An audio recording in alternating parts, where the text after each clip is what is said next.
Hi everyone, welcome back to this channel. In this tutorial, I will show you how to turn a normal photo into a funny doodle in just 1 minute. First, just open ChatGPT, and then next just tap on menu icon, this one, and then just tap on images.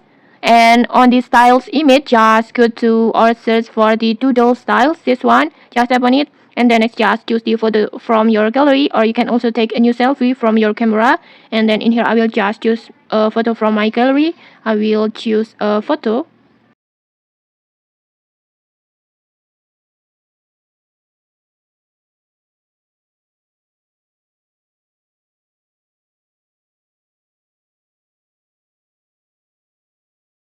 And then next just tap on done and wait for the process.